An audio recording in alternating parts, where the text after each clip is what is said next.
Hello friends, मैं Shweta Oberoi, astrologer, numerologist, vastu specialist Delhi से। आज हम बात करने वाले हैं ग्रहों की पीड़ा से मुक्ति के लिए वृक्षों की पूजा। कौन सा वृक्ष है जिसकी पूजा करने से हमें किस ग्रह की शांति हो सकती है, किस ग्रह के दोष से हमें मुक्ति मिल सकती है। ज्योतिष विद्या बहुत ही प्राचीन विद्या है।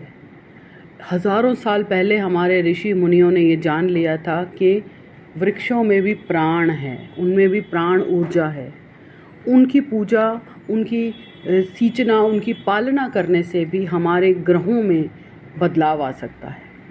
कितना गूढ़ वो ज्ञान है जिसका हम दिल से सम्मान करते हैं कि उन्होंने इतने वर्ष पहले जो मेहनत की, जो उन्होंने रिसर्च की, वो आज तक हज़ारों साल बाद भी हमारे काम आ रही है। तो जानते हैं किस वृक्ष की पूजा से हमें क्या लाभ मिल सकता है। सबसे पहले हमारी सबसे प्रिय तुलसी जी, जिसे हम तुलसा जी भी कहते हैं, जिसे हम लक्ष्मी का प्रतीक भी मानते हैं। तुलसी जी विष्णु जी को अति प्रिय है। जिस घर में आर्थिक स्थिति खराब चल रही हो, वह तुलसी को रोज़ जल दें, तुलसी के पास घी का दिया जलाएं, तो उनको आर्थिक स्थिति से जो दिक्कत आ रही है वो उनकी इम्प्रूव होने लगती है। तो तुलसी की पूजा से और दिया जलाने से आपको सुख समृद्धि मिलती है। अब दूसरे नंबर पर है हमारे पीपल देव। पीपल की देवता की पूजा करने से शनि महाराज से हमारी कुंडली में मिलने वाले नेगेटिव प्रभाव कम हो जाते हैं।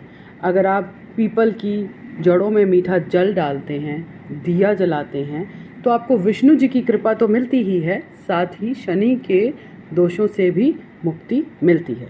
यानी अगर आपकी कुंडली में विष दोष है, या आपकी कुंडली में शनि नीच के हैं, या शनि की दशा या 7.5 ढैया लगी हुई है, तो आप पीपल की देव की पूजा कीजिए। अब आते हैं नीम। नीम के पूजा हम माँ शीतला के साथ जोड़ते हैं।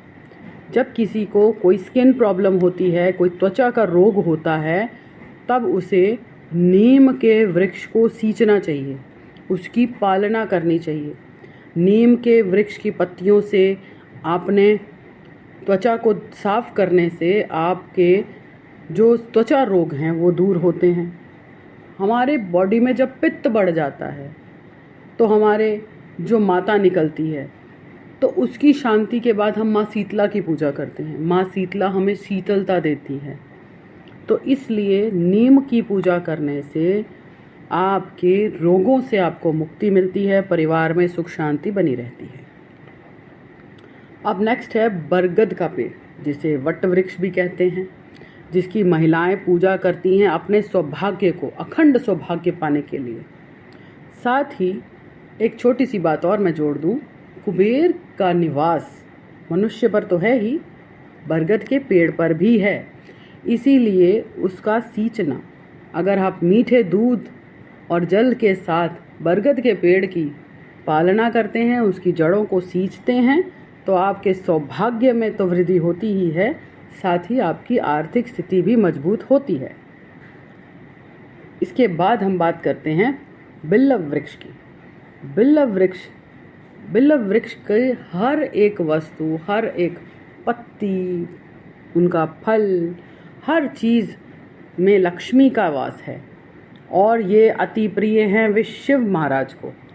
तो जब आप शिव की पूजा करते हैं और शिव पर बिल्व वृक्ष की एक पत्ती भी अगर आप चढ़ाते हैं, तो अकाल मृत्यु से आपकी रक्षा होती है। साथ ही आपके जीवन में अगर कहीं प्रमोशन रुकी है, या आपकी कोई चीज़ है जो अड़चन में आ रही है, तो उससे भी आपको मुक्ति मिलती है। अशोक, नाम से ही पता चल रहा है, जो शोकों को दूर करे अशोक। आपको पता है कि जब रावण सीता को लेकर गया तो उसने अशोक वाटिका में ही क्यों सीता को रखा? क्योंकि रावण जानते थे कि स्त्री जब अपने पति से दूर जाती है तो वो बहुत शोक करती है, विलाप करती है। तो उनकी उस नेगेटिविटी को दूर रखने के लिए उन्होंने अशोक वाटिका में माँ सीता को रखा। वो जानते थे कि कहीं ना कहीं मेरी मुक्ति राम के द्वारा ही होनी है, तो उन्होंने इस चीज़ का भी खास ध्यान रखा। तो माँ सीता को उन्होंने अशोक वाटिका में रखा। अशोक वाटिका, अशोक के जो वृक्ष हैं वो हमारे रोगों को और शोक को दूर करते हैं।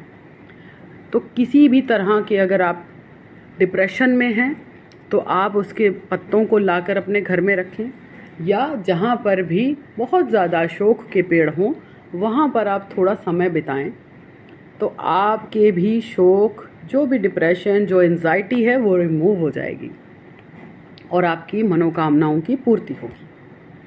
अब हम बात करते हैं केले के वृक्ष की।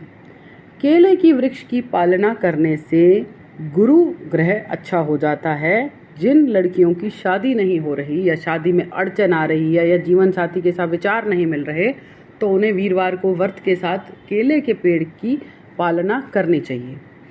उनकी पालना करने और उनकी जड़ में चने की दाल और जल से सींचने से आपका गुरु बृहस्पति अच्छा होता है। अब बात करते हैं शमी के पेड़ की।